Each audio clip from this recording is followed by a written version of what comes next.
Hello class 10th। हम लोग last time पे हम लोगों ने न्यू चैप्टर डिस्कस किया था magnetic effect of electric current. तो that day we discuss the natural types of natural magnets के बारे में हमने डिस्कस किया था। नेचुरल मैग्नेट्स में bar magnet, horseshoe magnet, compass needle, इसके बारे में हम लोगों ने डिस्कस किया था। फिर उसके बाद हम लोगों ने डिस्कस किया था मैग्नेटिक फील्ड और मैग्नेटिक फील्ड ऑफ लाइंस के बारे में। तो मैग्नेटिक फील्ड क्या होता है? This is the bar magnet होता है। और बार मैग्नेट में क्या होता है? The space around the magnet which experienced a force. Magnet के चारों ओर का वो फील्ड जहां पर क्या करते हैं, फोर्स एक्सपीरियंस करता है, that is called the magnetic field. Okay. फिर आफ्टर दैट इसको मैंने जो एक्सपेरिमेंट भी डिस्कस किया था। फिर आफ्टर दैट भी डिस्कस किया था कि अगर हमारे से बार मैग्नेट हो तो बार मैग्नेट से मैग्नेटिक फील्ड ऑफ लाइंस, तो ये क्या आ जाता है, इसके ऊपर कुछ इस तरीके के पैटर्न्स आ जाते हैं।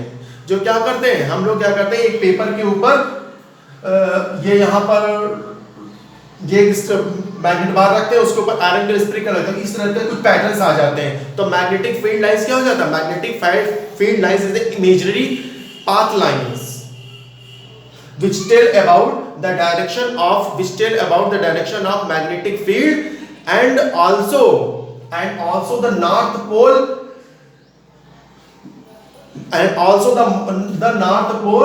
move in the दो डायरेक्शन। जिस डायरेक्शन में नॉर्थ पोल फ्रीली मूव करता है that is called the direction of magnetic field। इसके बारे में हम लोग ने लास्ट टाइम पे इसके बारे में डिस्कस किया था और ये फिगर हमने डिस्कस किया था। तो आज की जो हमारा जो टॉपिक है वो हमारा क्या है? Properties of magnetic field lines. तो मैग्नेटिक फील्ड लाइंस के बारे में तो हम लोग जान चुके हैं कि मैग्नेटिक फील्ड लाइंस क्या होती है। तो magnetic field line again the path along which unit north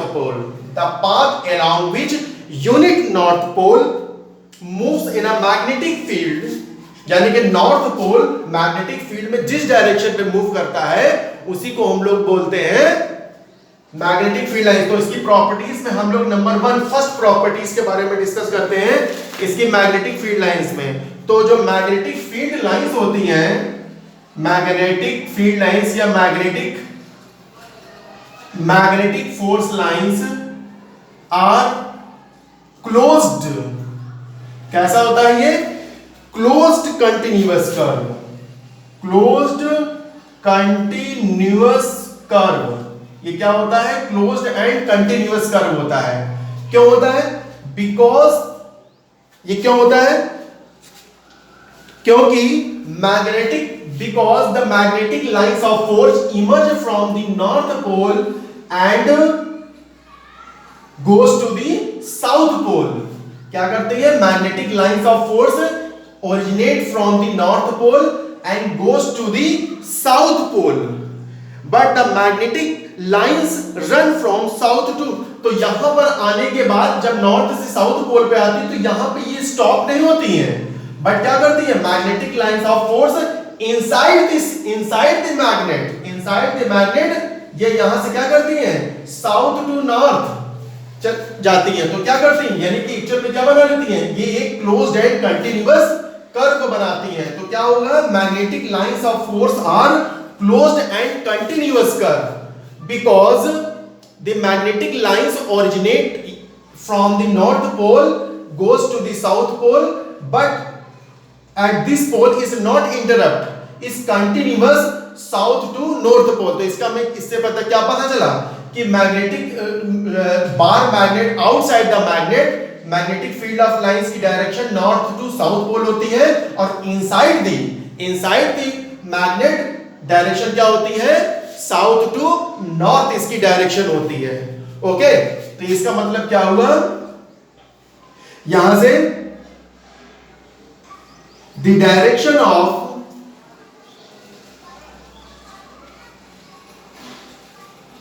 magnetic field lines outside the magnet north to south, but inside the magnet क्या होती है? South to north. इसीलिए क्या करते हैं? ये क्लोज्ड एंड कंटिन्यूअस कर्व को फॉर्म करते हैं। अब हम लोग नेक्स्ट प्रॉपर्टीज के बारे में हम लोग डिस्कस करते हैं। नेक्स्ट प्रॉपर्टीज क्या है कि दोस place which having a crowded the magnetic lines of force which having a strong magnetic field। तो अगर इस फिगर को देखो, इस फिगर से इस फिगर में यहां पे कहां है, यहां पर मैग्नेटिक लाइंस ऑफ फोर्स की क्राउडेड क्या है, सबसे ज्यादा है, यानी कि density of magnetic lines of force is that place, यानी कि पोल्स पर मैग्नेटिक फील्ड्स क्या होता है, सबसे ज्यादा होता है। ओके, तो magnetic lines of force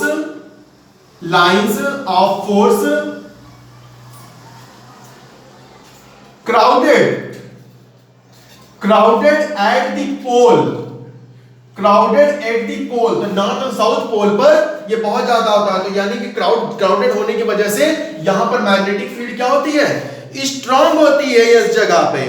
and for Appert near the middle,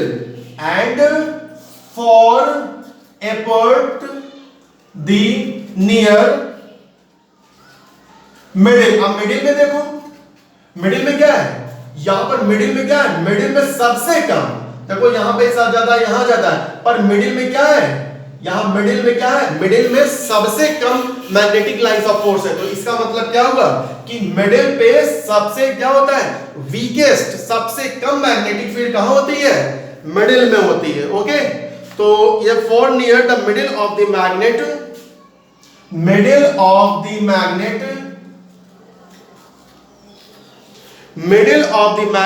and far from magnet is weak। क्या हो जाता है इस जगह पर, यानी कि अगर तुमसे कोई पूछे कि मैग्नेटिक फील्ड बाहर मैग्नेट पे कहां स्ट्रांग होता है, तो तुम क्या बताओगे, पोल्स पर मैग्नेटिक फील्ड क्या होता है, सबसे स्ट्रांग होता है, और सेंटर पे, मिडिल पे क्या होता है, सबसे वीक होता है। तो this is the second property of the magnetic lines of force. अब हम लोग क्या करते हैं, इसकी थर्ड प्रॉपर्टीज के बारे में डिस्कस करते हैं। थर्ड प्रॉपर्टीज इसकी क्या कहती है, कहती है कि no two magnetic lines of force, no two magnetic lines of force intersect to each other. कहने का मतलब क्या हुआ कि कोई भी दो मैग्नेटिक लाइंस ऑफ फोर्स एक दूसरे को कभी कट नहीं कर सकती। अब क्यों नहीं कर सकती, बिकॉज सपोज दैट कि अगर कोई एक लाइन ऐसी है और एक लाइन ऐसी है, तो दैट इज द क्या हो गया, इंटरसेक्शन पॉइंट। ये क्या है, इंटरसेक्शन पॉइंट, इंटरसेक्शन पॉइंट, ये क्या है, इंटरसेक्शन पॉइंट।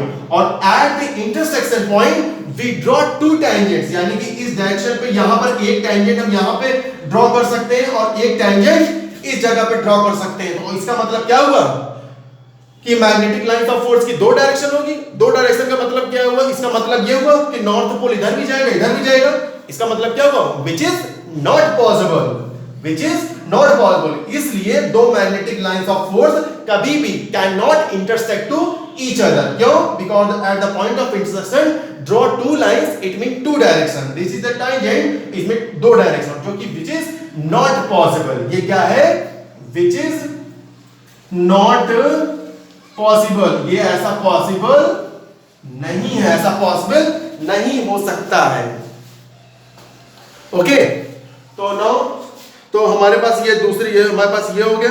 अब हमारे पास हम जो फोर्थ प्रॉपर्टीज के बारे में हम लोग डिस्कस करते हैं। जो मैग्नेटिक लाइंस ऑफ फोर्स होती है, इफ द मैग्नेटिक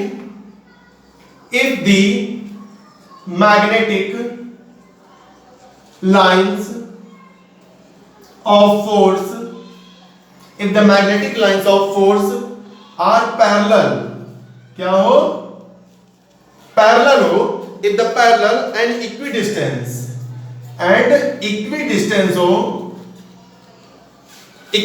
हो, तो इसको हम लोग बोलते हैं then यूनिफॉर्म मैग्नेटिक फील्ड। इसको हम लोग क्या बोलते हैं, यूनिफॉर्म मैग्नेटिक फील्ड। इसको हम लोग बोलते हैं यूनिफॉर्म मैग्नेटिक फील्ड। तो ये कुछ इसकी प्रॉपर्टीज के बारे में रहा। तो अब हम लोग आते हैं अपने चैप्टर के बारे में, जो हमारा जो चैप्टर क्या है, magnetic effect of electric current. तो मैग्नेटिक इफेक्ट ऑफ, इसका मतलब अगर तुम मीनिंग निकालो तो एक्चुअल में इसका मतलब ये हुआ कि मैग्नेट का इलेक्ट्रिसिटी से रिलेशन क्या है, magnetic effect of electric current. तो इसका मतलब क्या हुआ, बिफोर, अब इससे पहले मैं कुछ आपको हिस्ट्री बता देता हूं कि बिफोर 1820 के पहले इलेक्ट्रिसिटी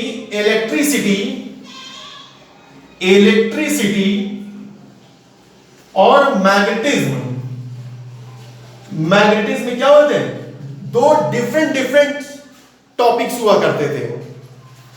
इनके बीच में कोई एक इंटर रिलेशन नहीं था कि इलेक्ट्रिसिटी एक अनदर थिंग, मैग्नेटिज्म थिंग एक अनदर थिंग। बट 1820 में एक साइंटिस्ट आए, उनका नाम था सर ओस्टेड। उन्होंने एक एक्सपेरिमेंट किया और उस एक्सपेरिमेंट के थ्रू प्रूव किया कि there is a relation between electricity and magnetism.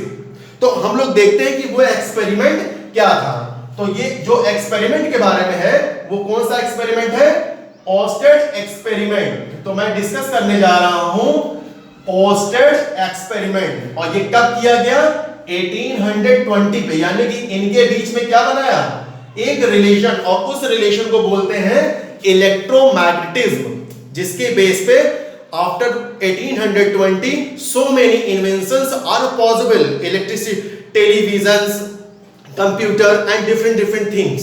So this is the landmark of the science।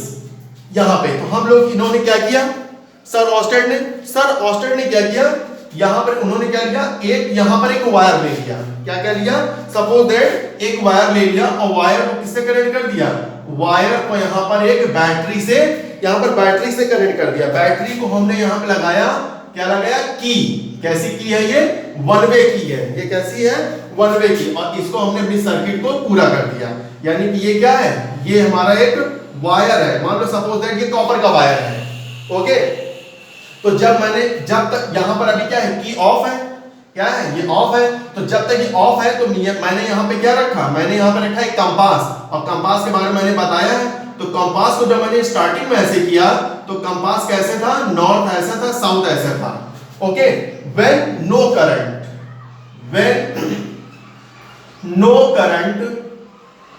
flow, जब करंट फ्लो नहीं कर रहा था तब ऐसा था, ओके। तो जब इसके बाद क्या किया, मैंने करंट को क्या कर दिया, फ्लो कर दिया। अब मैं सेकंड फिगर बना रहा हूं, यहां पर सेकंड फिगर में मैंने क्या किया, यहां पर ये मैंने बैटरी लगाई।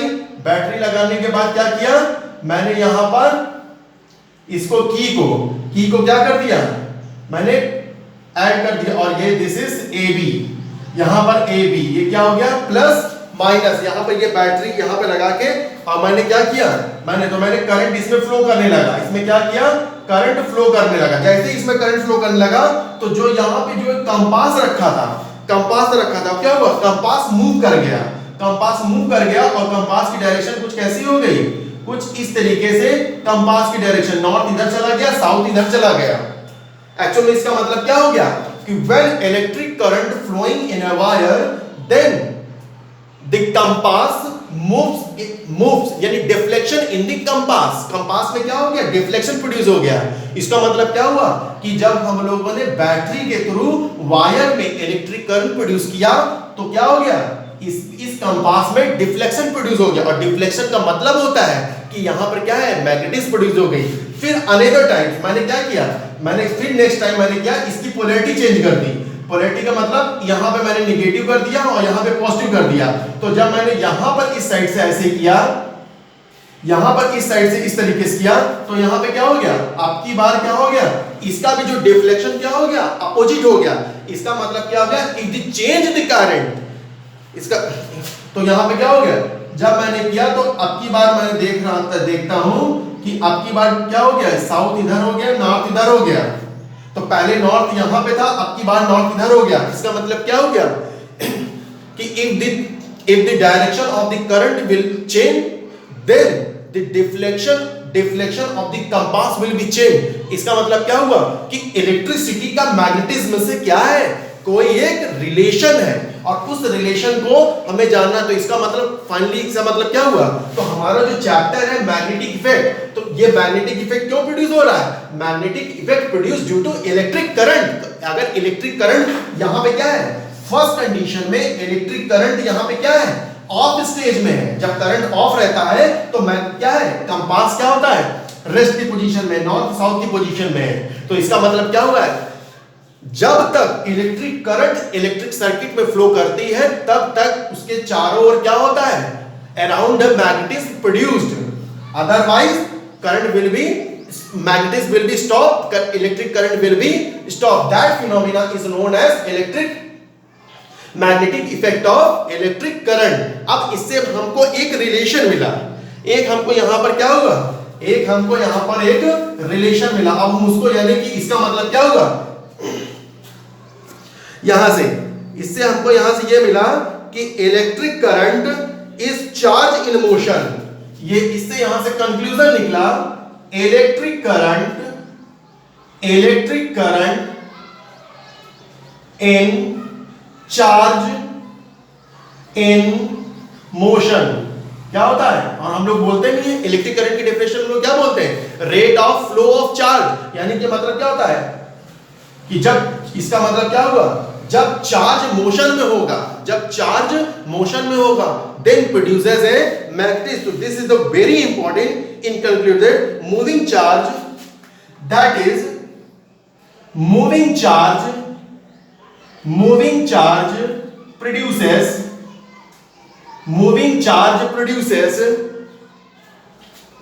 produce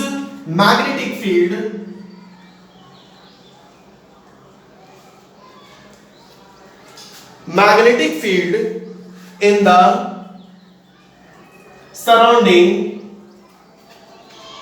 surrounding space। तो that phenomena is known as magnetic effect of electric current. और इसको किसने बताया था, सर ऑस्टेड ने। और ये एक्सपेरिमेंट कौन था, सर ऑस्टेड एक्सपेरिमेंट। तो दिस इज यहां से एक बहुत इंपॉर्टेंट इलेक्ट्रिसिटी और मैग्नेटिज्म में रिलेशन हुआ। बाद में चल के आगे चल के जब आप क्लास 12th में जाओगे तो इलेक्ट्रोमैग्नेटिज्म के बारे में डिटेल स्टडी करेंगे हम लोग वहां पर। तो यहां से हमको यहां मिल गया और एक फाइनली कंक्लूजन ये निकला कि मूविंग चार्ज प्रोड्यूसर। तो ये एग्जाम में ये पॉइंट एग्जाम में पूछा जाता है कि moving charge produces magnetic, how magnetic field produce. तो तुम क्या बताओगे, मूविंग चार्ज प्रोड्यूसेस है मैग्नेटिक फील्ड। ओके बच्चों, तो अब हम लोग क्या करते हैं, अब हम लोग नेक्स्ट एक्सपेरिमेंट की ओर बढ़ते हैं इसी से रिलेटेड। तो आई थिंक आप समझ गए होंगे कि magnetic effect of electric current क्या होता है और इसको किसने दिया था, सर ऑस्टेड ने। तो इसी से रिलेटेड अब हमारे पास, यानी कि अब हमारे पास एक नया वर्ड आ जाएगा, जो जैसे ये वायर है, और वायर में करंट प्रोड्यूस हो रही है, तो इसको हम लोग बोलेंगे करंट कैरिंग वायर। पहले हम लोग इसको वायर बोलते थे, अब यहां से एक हमारे पास एक नया वर्ड हो जाएगा मैग्नेट को ही। जैसे हम लोग नेचुरल मैग्नेट्स, ये एक्चुअल हम क्या बोल रहे हैं, ये आर्टिफिशियल मैग्नेट है। और आर्टिफिशियल मैग्नेट में हम लोग क्या कर सकते हैं, मैग्नेटिज्म को इंक्रीज कर सकते हैं। बट जो इसके पहले बार मैग्नेट कंपास में सब उसमें मैग्नेटिज्म को इंक्रीज नहीं कर सकते थे। तो ये सब जितने भी हम लोग, ये क्या है, आर्टिफिशियल मैग्नेट है और इसमें हम लोग मैग्नेटिज्म को इंक्रीज कर सकते हैं। तो इसका मतलब क्या हुआ, अगर कोई वायर है तो हमारा जो नेक्स्ट टॉपिक है मैग्नेटिक फील्ड, हमारी जो टॉपिक है मैग्नेटिक फील्ड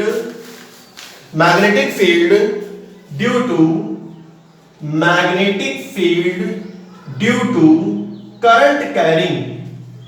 ध्यान देना बच्चों, current carrying state conductor,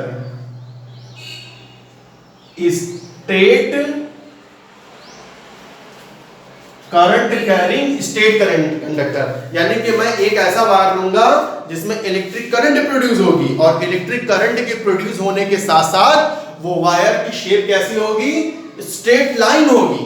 okay, तो हम लोग डिस्कस करते हैं। इसको करने से पहले एक एक्सपेरिमेंट है, तो थ्रू हम लोग सबसे पहले समझते हैं। तो मैंने क्या लिया, एक सबसे पहले मैंने क्या लिया, एक कार्डबोर्ड, एक मैंने यहां पर एक कार्डबोर्ड यहां पर लिया और एक यहां पर इस तरह करके, और एक स्टैंड में इसको हमने फिक्स कर लिया यहां से, और इसके सेंटर से मैंने एक कॉपर का वायर यहां पर इसे लगा दिया, और कॉपर के वायर से लगाने के बाद मैंने यहां पे क्या कर दिया, रिहोस्टेट लगा दिया। क्या लगा दिया, रिहोस्टेट या वेरिएबल रेजिस्टेंस। फिर इसके बाद इसका कनेक्शन कर दिया अमीटर से। किससे कर दिया, अमीटर से इसका कनेक्शन कर दिया, और अमीटर से करने के बाद मैंने इसमें क्या कर दिया, बैटरी, मैंने इससे क्या कर दिया, बैटरी का कनेक्शन। ये एक्सपेरिमेंट को तुम अपने घर में भी कर सकते हो। और यहां पर मैंने लगा दिया वन वे की, क्या लगा दिया, और इस सर्किट को कंप्लीट कर दिया। ओके, तो ठीक जैसा वो स्टूडेंट ने किया था।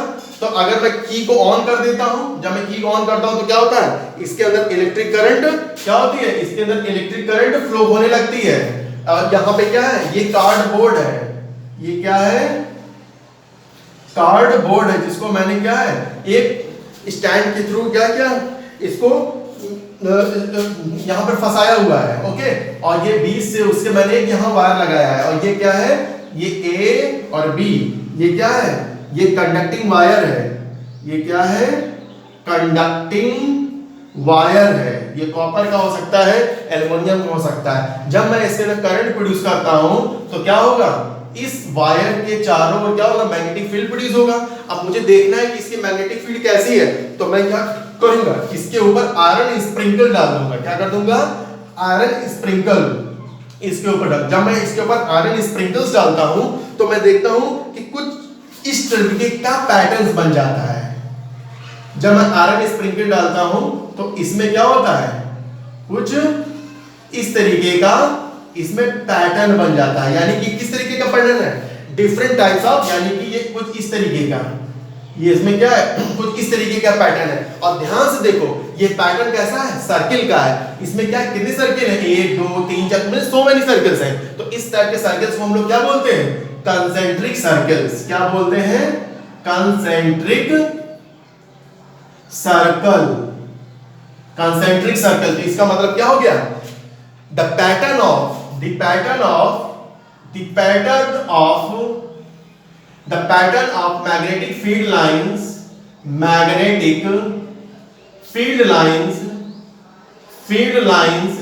is क्या है, concentric circles हैं।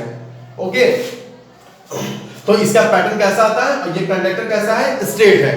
अब तो ये पता चल गया कि यहां से इस तरीके का अगर मैं अरेंजमेंट करूं, और यहां पे क्या है, मैग्नेटिक सर्किट। तो ये भी एग्जाम में क्वेश्चन में, ये एग्जाम बोर्ड के एग्जाम में पूछा हुआ है कि ये क्या है, वेरिएबल रेजिस्टेंस। ये क्या है, वेरिएबल या रिहोस्टेट, इसको वेरिएबल रेजिस्टेंस। ये क्या है, अमीटर है, ये क्या है, बैटरी है, और ये क्या है, वन वे की है। क्या है, वन वे की, और ये क्या है, बोर्ड है। जब मैंने इसमें करंट प्रोड्यूस किया, अच्छा जैसे ही मैं करंट इसमें स्विच ऑफ करता हूं तो वैसे ही इसके क्या होंगे, जो ये कॉन्सेंट्रिक सर्कल्स का मैग्नेटिक लाइंस का पैटर्न बना हुआ है, ये डिसअपीयर हो जाएगा। ओके, तो जब तक when the current flowing in the electric circuit, then the magnetic lines of force